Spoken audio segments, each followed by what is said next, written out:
Thank you for coming, and we're going to get started. And Craig Anderson is going to share his story and also give us some mental health tips in regards to suicide. So thank you. Yes, thank you for inviting me. As you see up there on my slide, I got a slideshow. Part of the problem with me is I'm a teacher, retired teacher, so everything and how I do things is off the screen or back in the day when we had chalkboards and all those things. So that's kind of what, you have to decide how much you want from me. I can talk for an hour if you want to, but just to give you a little bit of background about me, I grew up in Battle Lake. I graduated from there in 1971. A child. Thanks, I like to hear that. Other things, a lot of different guys and girls that I went to school with are from this area. I don't know if they're still around or not. There was Blados, and there was Robertsons, and there was Washicks, and Carlsons, and probably someone still around.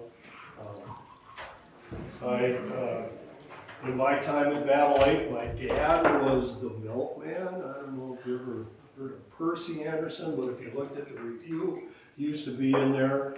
And then we delivered milk to all the resort areas around here, as well as Amore Store, which used to be right over here.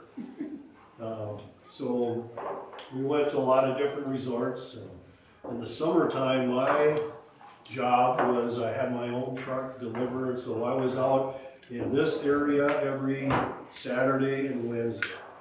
A little bit about me. After that, I graduated from there. I went to college. I graduated from Oregon State with a teaching degree. I taught in northern Minnesota for 3 years, and then ended up going and teaching at Dilworth, and then Dilworth, Glen, and Felton for 35 years. Cindy actually was our bookkeeper and accountant.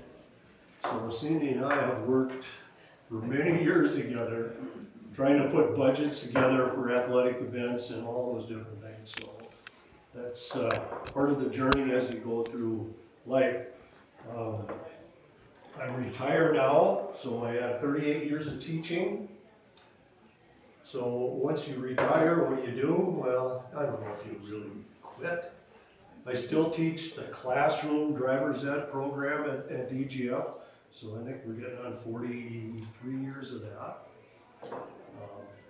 I still umpire baseball and softball, so as long as my legs and hips will okay it, I'll keep doing that. So that's kind of what I do. Why I'm here is because there's a picture of my son Mark. I lost my son Mark to suicide. I was trained by NAMI, and so I'm a survivor voice spokesman that goes out and talks about suicide and mental health prevention.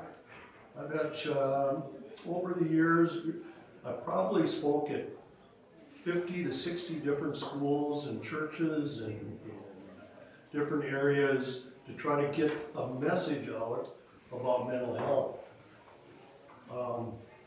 Why? Well, I think I owe it to Mark.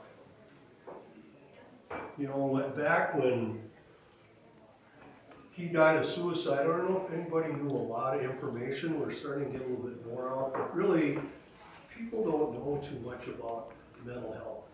You grow up like I did, you know, you're just supposed to be pretty stern. At least that's kind of what my family life was like.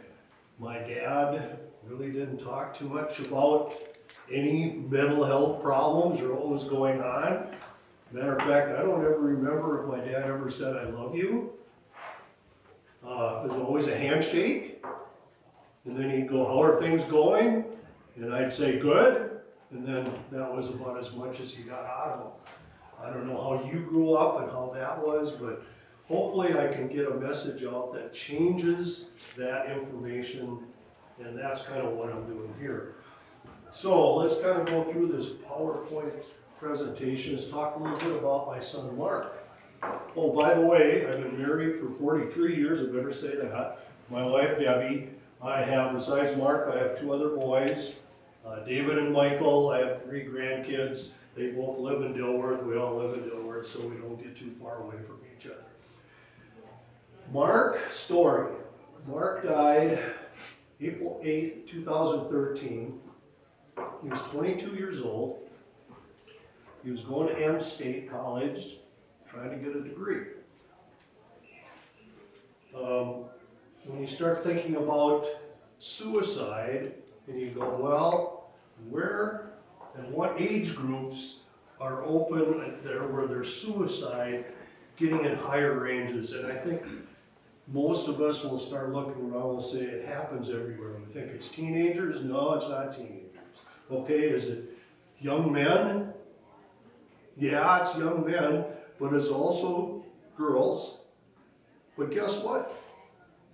It's becoming us.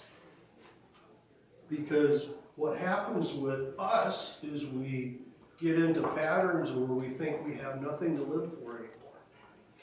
And what I'm going to try to show you here is what really happened, I think, to Mark, and how that can happen to us as well.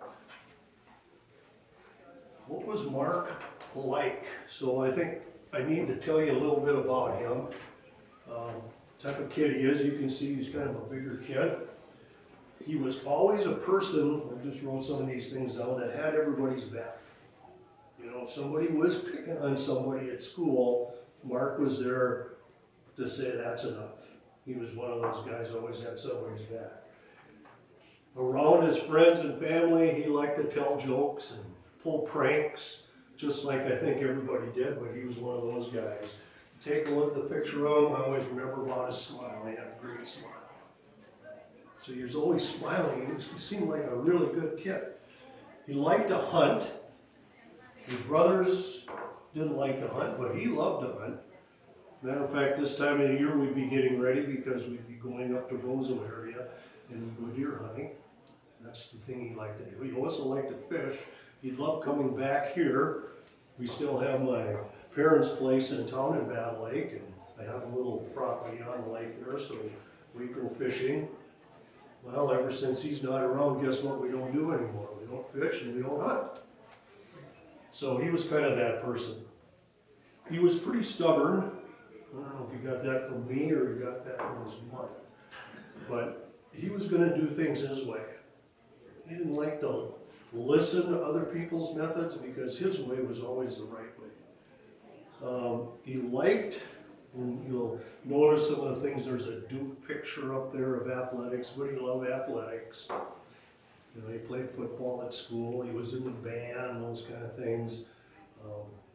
But he really liked the Duke Blue Devils, so we had to paint his room up and, you know, all those things when he was a little kid. He really, as I think about him, loved everybody around him. He was that jolly guy. But why didn't he love himself? And that was some of the things that still to this day bother me because I can't come up with that answer. So I put down some things about Mark. Well, first of all, I should go to this before I get that. Some people have asked me, when you lose somebody, what happens? How do you feel? What are some things that cause you problems? Well, if you have a loss, I think all of us, we all have losses. How do you overcome losses? Well, here's what I think happens. First one is you get denial. You don't think it happened. So every day you wake up and you think, well, he's going to come through the door and everything's going to be fine again. Well, they never come through the door. Then you get angry. And the anger is either at yourself because you think you should have done more, or maybe I didn't do something, so you're mad at yourself, or you get mad at him for what he did. Third one is you start bargaining. what if I'd have done this? What if I'd have done more with him? What if I would have talked to him more about his problems? What if? And there's a lot of what ifs. And then, of course, depression starts. And you get down about yourself. How do you get out of depression when you're getting down? And then finally you try to find ways, and then you start accepting this has happened now, and now you got to go on with your life. The problem is that everybody thinks time heals. Time doesn't heal. Because what happens is this stuff happens, and then pretty soon it's going to happen every day to you. Here's an example. The other day I was driving my car down the road, and you're meeting another car coming at you. And guess what? The car coming at me is Mark's car. Okay? Silver Chrysler, just like it. And it keeps coming at me, it keeps coming at me. And I'm thinking, oh, that's going to be him driving that car. And then the car goes by, and of course it's not him in the car, and off we go. And guess what? We're back to the same old thing here. So really what I'm thinking is if I can teach, and I guess that's because I used to be a teacher, teach people information about what you can do to not go through what I've gone through. I think it's worthwhile. And then if I can teach others not to commit suicide and try to find a way out, you don't have to worry about this anymore. Because if I was to have a heart attack, I think everybody here kind of know what to do, wouldn't you?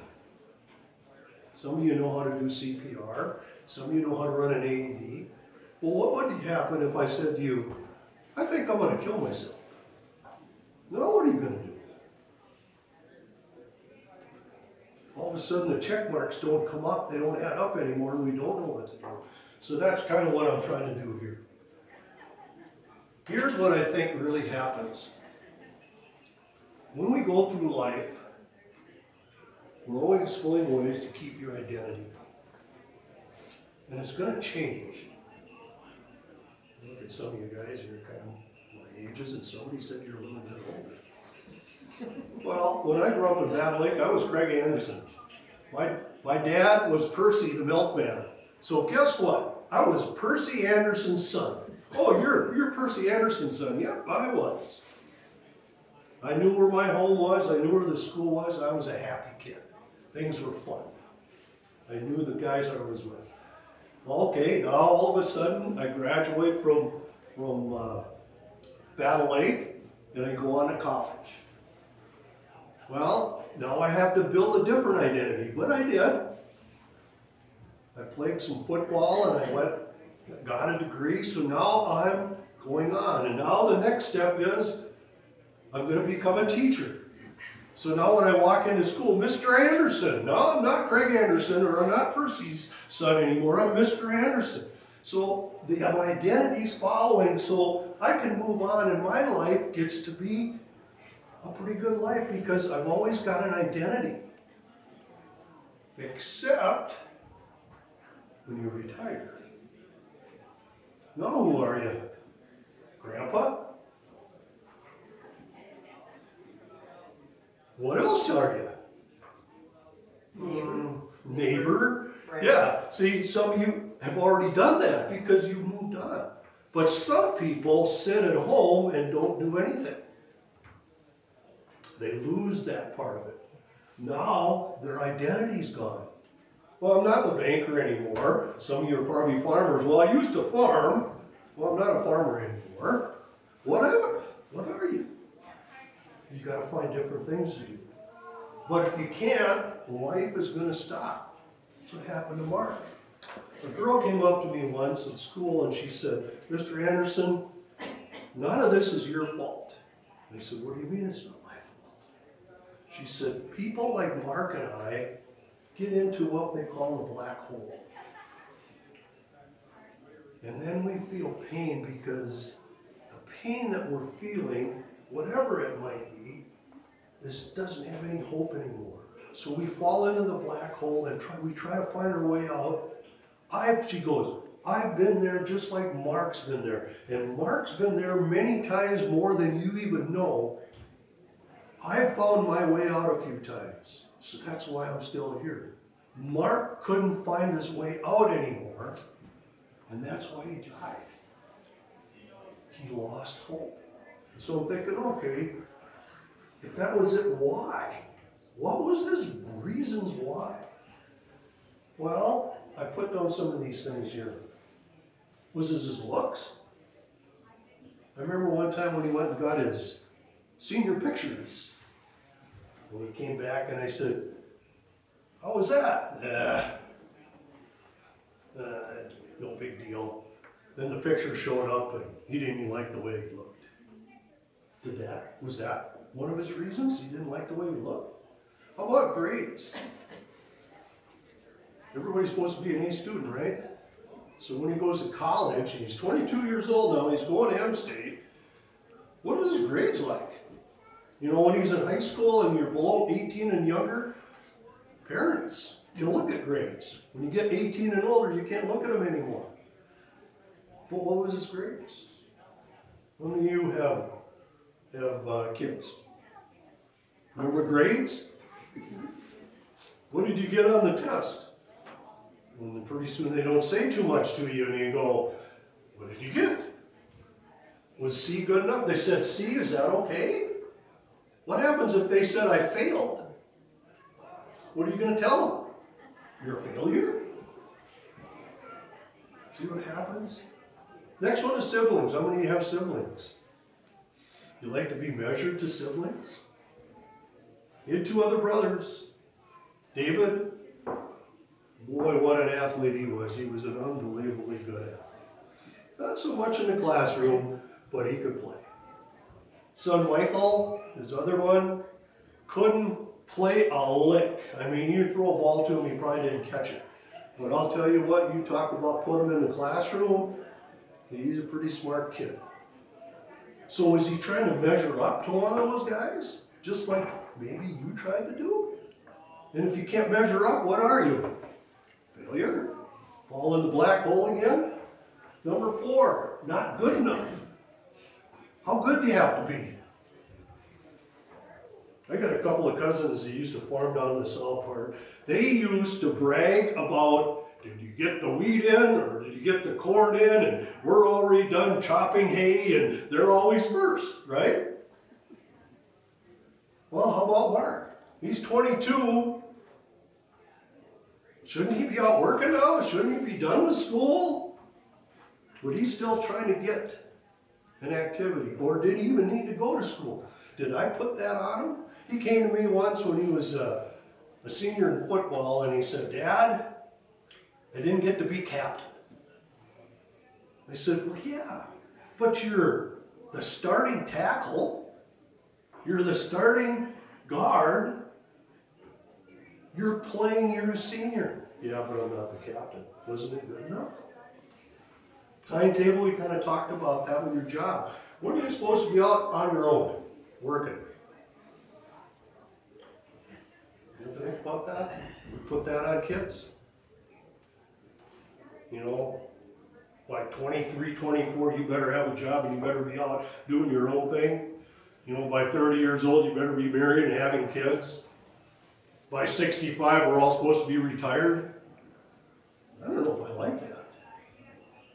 I don't want to be 65 and be retired. I like having fun. But that's a timetable. Then if you have a job, you used to say the job I got, you used to work for the boys' ranch. I don't like working there, but I said, it's giving you some money, so you got money so you can do stuff. Yeah, but I don't like it. I said, things will get better. But maybe they didn't. Or could it be a relationship he is having? Maybe that relationship bombed out. I don't know about that. You know, boys, as parents, you don't know much about what's going on sometimes with your kids at all anyway. And then possessions. What do we have to have? You know, somebody's got a pickup, but how new of a pickup are you supposed to have? Somebody's got a car. How good of a car are you supposed to have? We got a nice, beautiful Otter Tail Lake down here, and I'll tell you what, there's some pretty nice pontoons out there. Well, how big of a pontoon do you have to have? You know, we've got a 20-footer. Thank God it's a pontoon, but my wife said, geez, maybe we should have a 22-footer. I said, no, the one we got is good enough. You know, how much do we have to have? Was that a part of the problem with the other one? I always talk to kids about phones. Whose phone is it that you have at school? So I'm talking to, whose phone is that? Well, it's my phone. I said, hold it a second. Who pays for that phone? How did you get that phone? My parents. And so I said, is it your phone or is it theirs? So sometimes possessions lead in. And then the last one up there is drugs and alcohol. I don't know if he was an alcoholic. I don't know if he was using drugs. Really didn't exhibit any of that. But it can happen to each of us as we go through. So I'm just going to ask you a couple of questions because I got up there. What are your barriers? I'm going to ask you, you don't have to answer this. How many of you in here currently are carrying something painful or a hardship that you have that nobody else knows about? You know, some of us are getting older. Maybe it's, like I had a heart attack, or maybe it's cancer. Maybe there's some things that you're not doing. So that hardship, that thing that's in your gut, stays with you all the time. So how do you get rid of the pain? You fall in a black hole? Or have you found your way out? Think about that. A lot of times we do it because of activities. Coming to church gives us a little bit of a purpose. Okay? Some of us get together with people. Some of us golf. Some of you probably work at God's Acres out here. What a beautiful place. But you have something to do that gives you a purpose.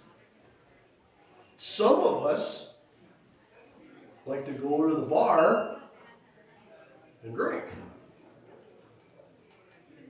Some people like to get, now marijuana is legal, so let's go down and let's get some marijuana in our system to take away the pain. And by the way, older people, I hate to tell you this, older people, how do you think they're getting rid of pain? Using marijuana. Because they're tired of hurting. That's what we do.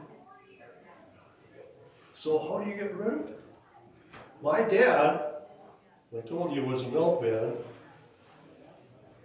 I don't know if he had pain or whatever, but I know he had hardships.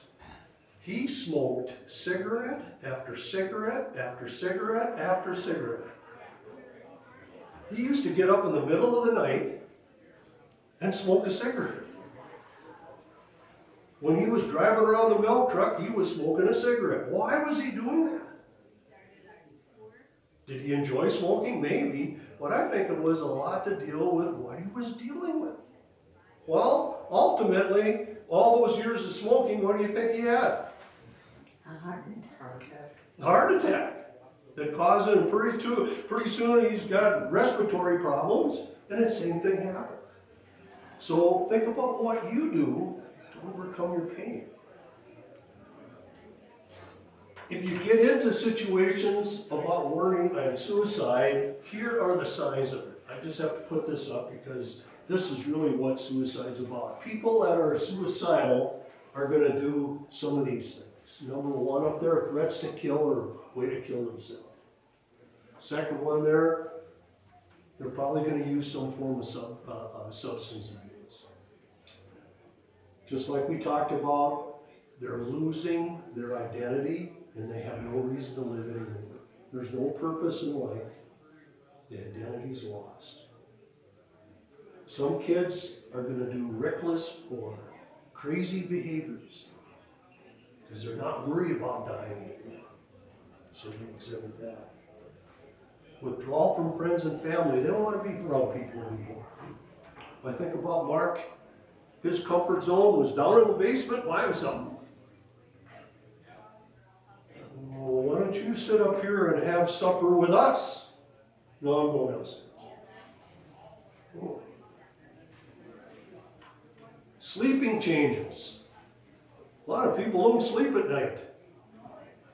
All they do is sit and worry about things that aren't worth worrying about, but it keeps you up all night long, and pretty soon you get up and you start watching TV, and then you fall asleep watching TV because the TV got you to go to sleep. Well, what I found with Mark is he'd be up all night, and then during the day he'd sleep. So when he was going to college and tech school, I'd call him up. Are you up? Are you at school? He's 20-some years old. Did I need to have to do that? I'm going, you know, but did he look at that as, oh, geez, your dad's still looking over the top of me? Did that cause a problem? And then how many more failures do you need? How many more times do you need for somebody to say, you're a failure, you failed? You think about it, I always tell these to teachers. I said, you've got kids in your class, and they're having trouble in your class, and they're failing. Whose job is it to make sure they pass? And they look at me like, well, isn't it the kids? No. Oh, the guy I used to teach with, Blackie Veriano, you know, says to me when I first started teaching, he says, we don't fail kids here. What? We don't fail kids here. It's your job to get them to learn. Now do your job. Okay. And I always went by that. I don't fail kids. You don't fail kids. You fail kids, you fail yourself. We need to teach them and make sure that they can handle it. Because if they continue to look at themselves as failures, pretty soon, yep, I am one.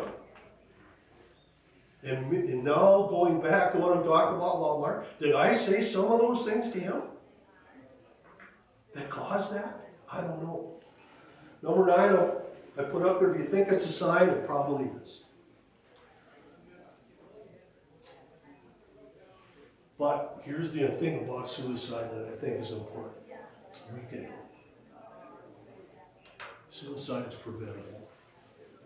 If we just step out of our comfort zone, just like we would with a heart attack, and do the work and help people out. We have the power to help others.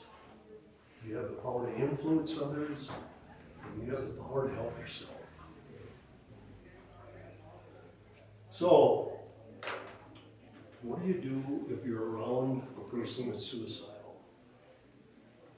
Number 1, you got to ask 2 questions.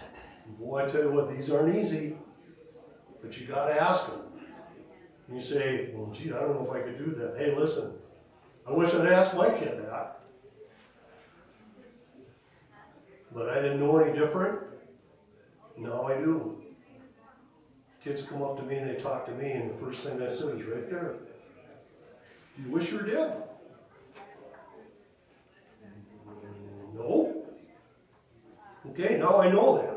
But if you said yeah, okay, then I'm going to say, you have thoughts of killing yourself. You got a way? You got a method? They say yes, any one of those, then you're going to go down to the second part there. Do you have a plan? If you put a plan together, Mark had a plan.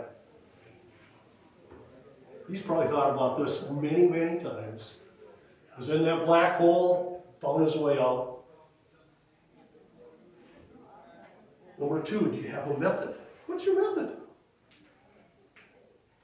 Do you think they want to talk about it? No, but you're forcing them to come up with that information. And 3, what's the action you're going to take? Because if this is going on, then they need professional help. They need to get to somebody that they can talk to. Generally, we're pretty good, and hopefully you're pretty good at talking. You know who's a lot better at talking? Females. Females can talk. Guys, we're going to sit down and have coffee and talk about mental health problems? I don't think so. Not going to happen. If they say no to one of those, then it's probably more behavioral. Got personal issues, trying to get over those personal issues. Probably should go seek counseling.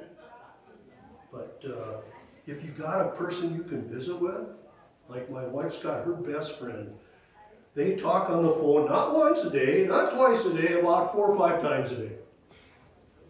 And they hash over everything there is. I don't know what it is, but they know.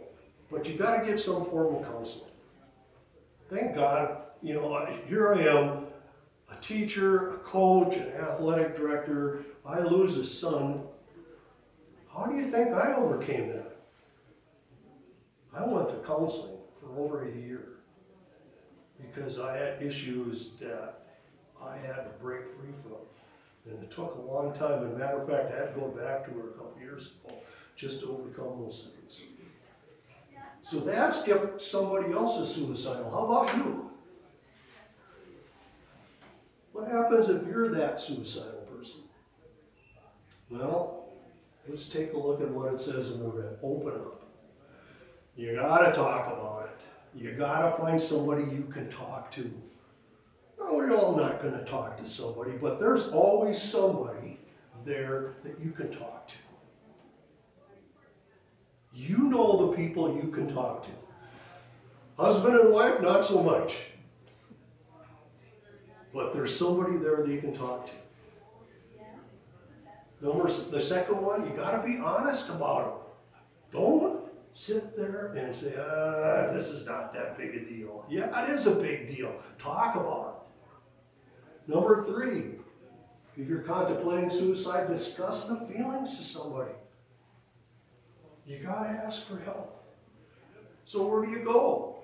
Who are the people you can go to? Well, you can see that I'm an administrator, so I always tell teachers, there's always somebody. And if you go way back when you were in school, remember that teacher? Remember that person that you could always go talk to? Yep, it's there. Do you want to go talk to the principal? Yeah, I don't want to go in that room. Get your ear pulled or something. There's coaches. I tell coaches, if you're a coach out there, you know, talk to your kids about it. I always tell our guys that are coaching, and in November now I'm going to go talk to Detroit Lakes teachers and coaches. I'll tell the coaches there, if I was you, instead of worrying about assistant football coaches, I would have one of your assistants be a counselor. Because what do you do with kids when they're playing ball or doing something? If they're not doing well, what do you do with it? I'm just going to say, I was an old coach, and let's say my quarterback's not doing very well. Pull him out of the game, right? Put in another quarterback. All of a sudden you win the football game. Everybody's happy except one person. How do you think they're feeling when they get the game over with? Now they're on their own, they're by themselves, and they're contemplating what happened to them. What's going to happen? That coach needs somebody that person can talk to. And I tell them, you know what that game is over with? If you pull that kid out of the game, then you better have talked to him after the game before he even leaves. And if you didn't, you're not a good coach. Parents, guardians, spouses, trusted adults, and friends. They're all there for you. And that's where you guys come in. You're there for them. Think about how many times you've visited with people and they've opened up to you. And you sat there and listened. You probably don't say too much. But you've been there for them, and that's what's the important thing. Third one here is clergy. I didn't realize it, but Mark Askelson, our minister in Dillon, had a background in mental health. All I would have had to do is taken my kid and said, hey, let's go talk to Pastor Mark. because he probably is not going to talk to me. Maybe he would have talked to Mark. I don't know what your relationship is with your pastor here, but they're pretty darn good. 4 is counselors. Counselors save lives. They save lives.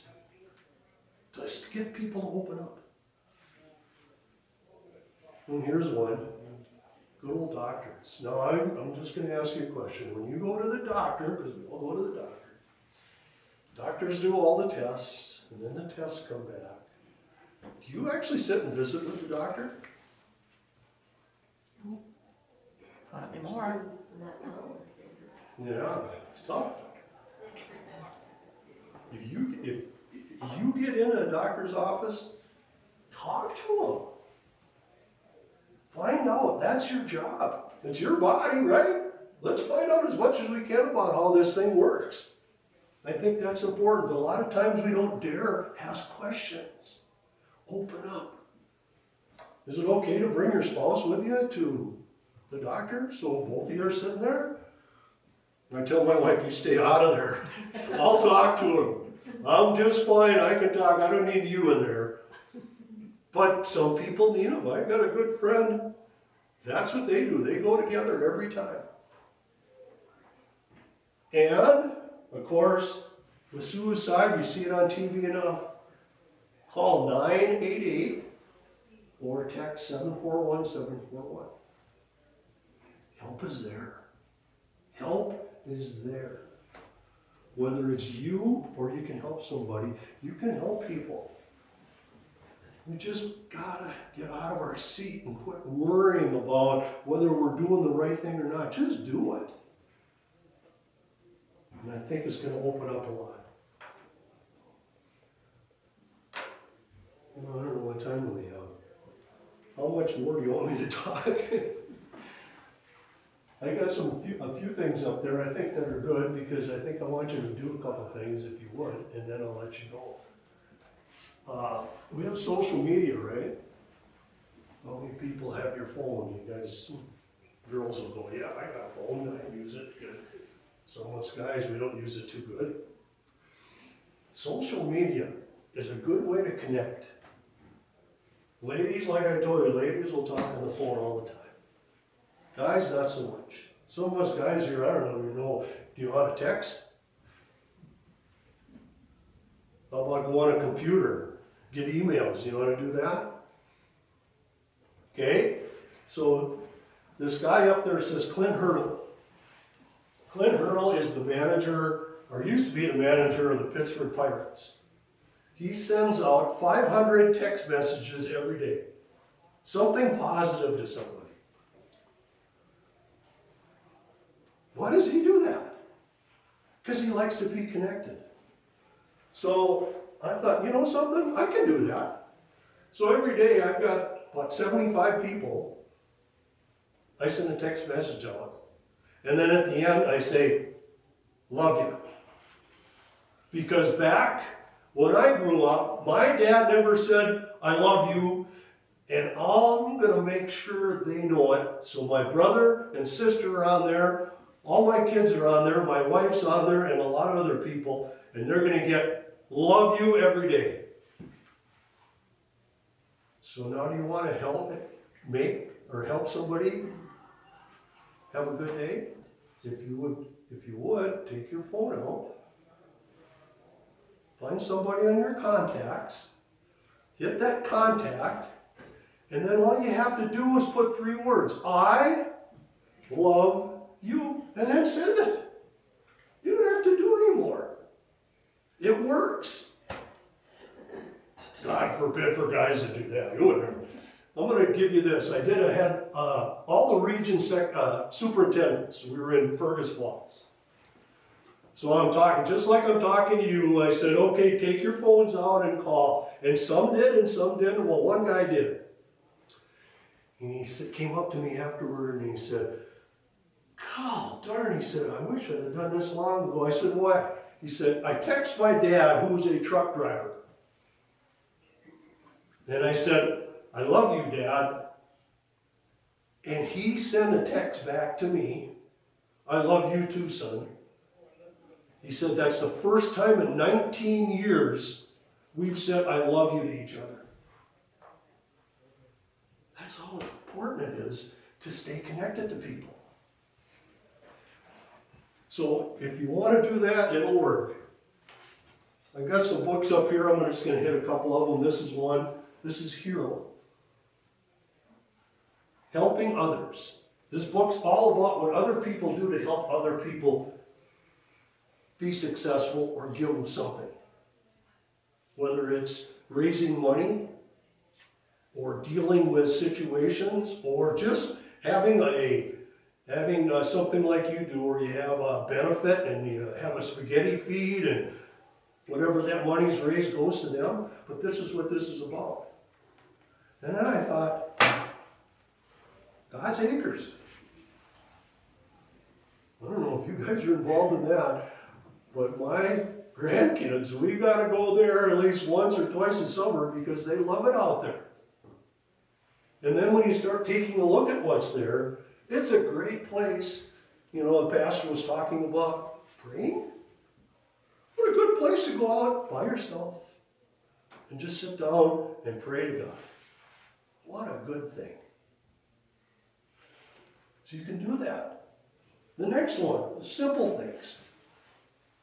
And you do it at church. You did it today already in church.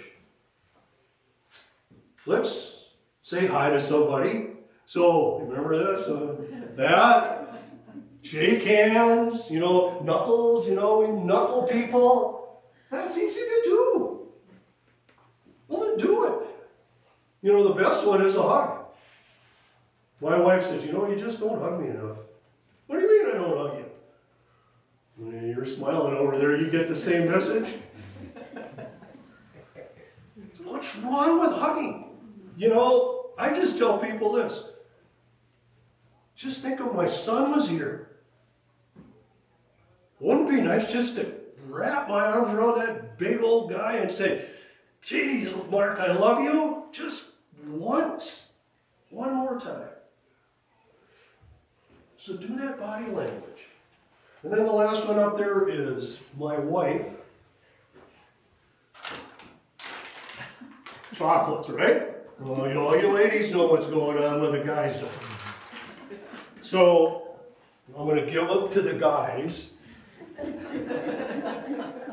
It's sugar free.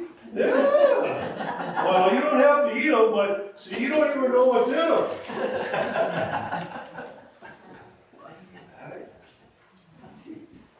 Uh-oh, now I'm getting in trouble.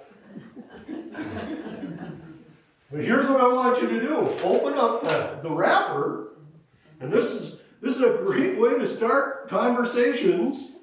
Now, if you don't want to do it, give it to the girl next door to you or your wife or whoever that might be, because they'll do, see, you got to do it. See, we're forcing you to do something. Open it up. I'm going to read mine first, and then you can read yours. It says, my inside has a message. It says, reset, refocus, and things will happen in a better way. What do you got, Cindy? Sounds like Monday's a problem. Not anymore for us. Stay home from quilting. We'll be quilting tomorrow. What did yours say? Write your own fairy tale. Write your own fairy tale, yeah. I bet you probably got some really good stories. You ever sit down with your grandkids and talk about them? Yes, he does. Good for you. What do you got? Write your own fairy tale. Oh, another fairy tale. But anyway, here they are. If you want one, take them, give them to somebody. But I think it's a great way to open up, to talk to people. Some of us have a tough time, but you got one back there? Yeah. Make time for yourself. There we go. You do that? Oh, yeah. Good for you. Let's do a couple other things up here, unless you want to go. Are you okay sitting? Okay. I think this is important. That's why you're in this church. you have the power to help yourself. How do you deal with your life? Is it through faith or is it through fear? Okay, get up here and talk and I'll sit with you. I love that. Uh-oh, things change. But I think really that's what you have to do. Fear, we're always trying to forget it and run away. We don't want to confront anything. If you believe, if you have faith, hope, and love, and you pray about it, hope comes out and it can happen. I umpire baseball, softball. Here comes a kid. Comes to the plate, right? And I'm behind the plate, call the ball and strikes. Got a bat in their hand, and here's the pitcher out there going to throw the pitch, right? What are they thinking? Well, I'm going to strike out? I hope not. I hope not. Or are they thinking this way? I've got faith in myself. I've been hoping. I'm hoping that I'm going to do that. And a lot of them, I don't know how many kids now, you think about kids, they got their bat and they turn it around and they go up and they make a cross on the dirt before they get in the batter's box. Now, in baseball and softball, if you get one hit out of every 3 times up, you got a batting average of .333. That's really, really, really good. Because baseball is mostly failure. But that's what you have to do. So think about faith or fear. Think about those things. Oh, by the way, footsteps. Anybody know that footsteps one? There's a book about it. You know, the Lord, God was walking down the beach with the Lord and just spilling himself out to all his problems and everything that's going on, and the Lord is there and she's listening, and pretty soon he's looking down and there's 2 sets of footprints going down, and all of a sudden he looks down again and he's been talking and there's only one set of footprints. And now he's upset. He said, I've been spilling everything to the Lord, and just when I needed him most, he left. And all of a sudden, he looks down, and then there's 2 sets of footprints again. And he turns to the Lord and says, what happened to you? And he said, just when I was going to just tell you everything I got and try to get better and you were going to help me, you left me. And he says, no, I didn't. I picked you up and I carried you so that you could be better. The Lord never leaves us. He's always there. Always take time out for that. Angels. You guys are angels. You didn't think about that, did you? You always think about angels come from the sky and they're there. Yeah, they're there. There's a kid named Zach Gabbard, Perham High School kid. Played basketball. He was playing at DGF. I was the athletic director. And during the basketball game, he's running right down the court, and all of a sudden he falls right down, right in front of the Perham bench. And so, okay, what happened? He probably hurt his knee, or he sprained his ankle, or something's going on. But, so the coaches got off there, one of the coaches got over there and went and looked at him. All of a sudden, things aren't going good here. So I walked over to him, and the coaches around him, and I looked at Zach, and his eyes started growing back into his head.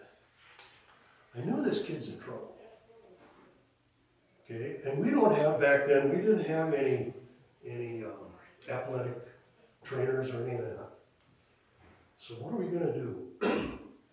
Well, I got a tap on my back. And I turned around, there was a lady there. It was Denise Chuck. Nobody knows who that is, but Denise is a resident of Glendon. She says, Craig, I know what to do. Go get the AED, go have somebody get the AED, give somebody to call 911, and I'll take care of Zach right here. And then you take care of the crowd. So he's laying there, and Denise is checking him out, and you can see he's having problems. And the lady that I told to get AED came running in and put the AED down, and now she's, I don't know if you ever watched somebody get an AED or shocked. So they put the pads on, and all of a sudden, and the reason she was putting the pads on is to try to get vital signs. It came up shock. So she hit the button, and when he shot, and when Zach got shocked, his body came off the floor about 3-4 inches. I've never seen that before. Holy cow. I got a gym full of people, and I got basketball players from both teams there. So I told the coaches, I said, get your players off the floor. Now here's the problem with all the people in the school. I can't send everybody out because the ambulance people are coming in. So I've got a gym full of people watching this. All of a sudden, Denise hears shock again. She shocked him again. Well, I looked in the crowd, and I'll bet you 90 to 100% of the people, somewhere in there anyway, are praying for Zach to be okay. Well, she shocked him 4 times right on the floor. The ambulance people showed up, first responders. They got him on the cart, got him out of there. Then I was able to let everybody go. We didn't play any more basketball that evening. They shocked him one more time on the way to the hospital. Zach Abbott lived. Why did he live? Because Denise Chukna, that angel that day, was there to help him. Right now, he is a para over in the Moorhead School District. He's doing okay. We're angels. Don't be afraid to help people. Never know when that time is, and you probably already done it. Next one up there is your attitude. What's your attitude like? Is it a positive or is it a negative attitude? Right here, 93% of success based on your attitude. What is it? Another book. This is about the richest man in town. And then you can see on there it's Marty. Marty is that greeter at Walmart. Maybe you guys are one of them. But Marty's always positive, always saying good things to people. So when you come in, that's the person you're going to get. So the manager there, geez, he's really good. We're going to put Marty at a place at a till or checkout, whatever you want to call it, because he's doing such a good job. That was a mistake. Because when Marty has his own checkout, where does everybody go? To Marty's checkout, because they don't want to go to anybody else. They want to hear the positive things that are coming from Marty. And that's exactly what happened. Well, Walmart finds out about it. Walmart's corporates in Bentonville, Alabama, I think, or somewhere, I don't know. Arkansas, there you go. Guess who becomes Employee of the Year? Marty. Marty. Why? Because of a good attitude. That's what we gotta have. You got a good attitude, things can get through a lot of things. I don't know if you can see this, but my mom said, negative to a positive. She used to always tell me, you can always find the negative things in people. That's easy, she said, but do you know something? What you need to do is find the positive things. That's what we really want to do. And I always try to follow that. I got to do one more thing and then I'll let you go. Don't be afraid, be fearless. Success is inside out. Follow a process. Nick Saban is the football coach, or used to be the football coach at Alabama. If you follow a process, he said, and people say, well, how can Alabama be so successful in football? He says, we just follow a process. We follow the way and do it the right way. Cindy's a great business manager. Why? Because she has a process. And you gotta follow it Cindy's way, and if you don't follow it Cindy's way, it doesn't work. We've learned that. You got it, but it works. That's the process. Anybody in here a farmer? Guys farmers? Anybody a farmer? Same thing. They have a process. They know if we do it this way, that crop is going to come out. You ever had your car worked on? You do it yourself?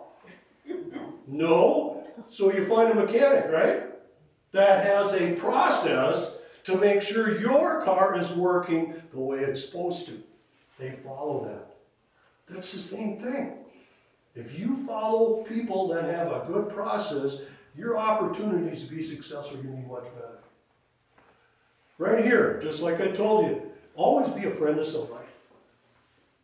It's the best thing you can do. And we always think, oh, we got to buy a gift. No, you don't have to buy anybody a gift. Just go up there and say, hi, how you doing? Give them a hug. You just made their day. Or send them a text. Right here, you'll see on my wrist, and this is important, I think, it says stay strong, and I got a couple more up here. But when Mark died, you can see he was a big Duke fan, so a couple of his buddies emailed Duke University. The head basketball coach at Duke is Mike Krzyzewski. Now, Mike doesn't have to do anything, but he sent this back with all his national titles, and it says, to Craig, Debbie, Mike, and David, stay strong.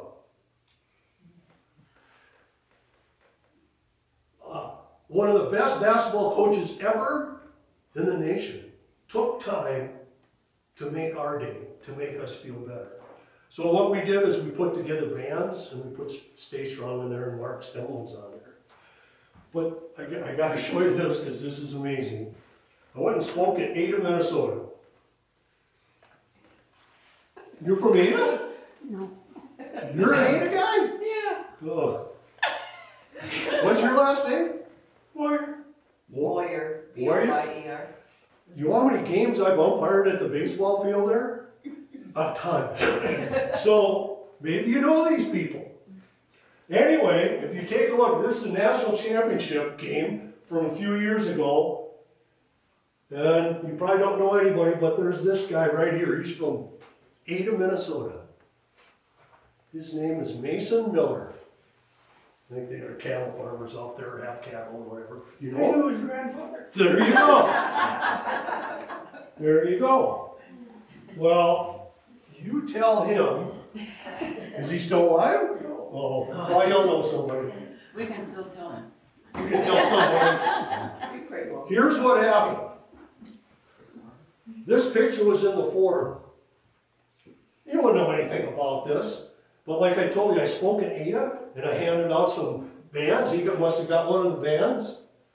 You can't see it very well here. There it is, right up there. He wore it at the national championship game, just like I've got on. Why did he do that? Was it for him to stay strong? I don't know. Or was it just, yeah, that was what he was doing. Ada. What a great town. I love those people up there. Anyway, that happens with it. It was unbelievable. The last thing I'm going to talk about is a guy up there that says, living life is Lee Eklund. Lee Eklund and I played football at Moorhead State. Lee Eklund died of colon cancer about 5 years ago. Went to his funeral, and in his obituary, he had this. And boy, does this make sense. Again, loss. But he didn't take it as a loss. He's trying to help people. So what does it say? Life is not a race, but indeed a journey. Be honest, hardworking, be choosy. Say thank you, I love you, and great job to someone every day. Go to church, take time for prayer. The Lord giveth, and the Lord taketh. Let your handshake mean more than pen and paper. Love your life and what you've been given. It's not accidental. Search for your purpose and do the best you can. Dreaming does matter. It allows you to become that which you aspire to be. Laugh often. Appreciate the little things in life and enjoy them.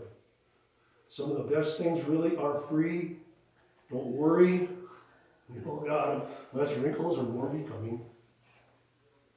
Some of the best things really are free. Don't worry. Oh, excuse me. Forgive is free for the soul. Take time for yourself. Plan for longevity. Recognize the special people you've been blessed to know. Live for today and enjoy the moment. I thought that was pretty good. You all have an opportunity to help people. Just like I told you, I wish I'd have known more about this back when my son was going through that. If I'd have known that, maybe I could have saved him. But I didn't. But now you know I have some information that you can use and pass on to others. Don't be afraid to do that. I just talked to my brother. My brother and I never said I love you until probably when Mark died. And every time we get off the phone and talk to each other, I love you. Every time. You have people that are going to come to your places. They're going to be there for a while, and they're going to get in the car and they're going to leave. And you're going to say, drive safe. But why don't you say, I love you, drive safe, and oh, by the way, buckle up. Thank you so much for listening to me.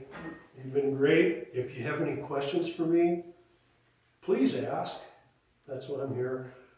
But go spread the message. Thank you a lot.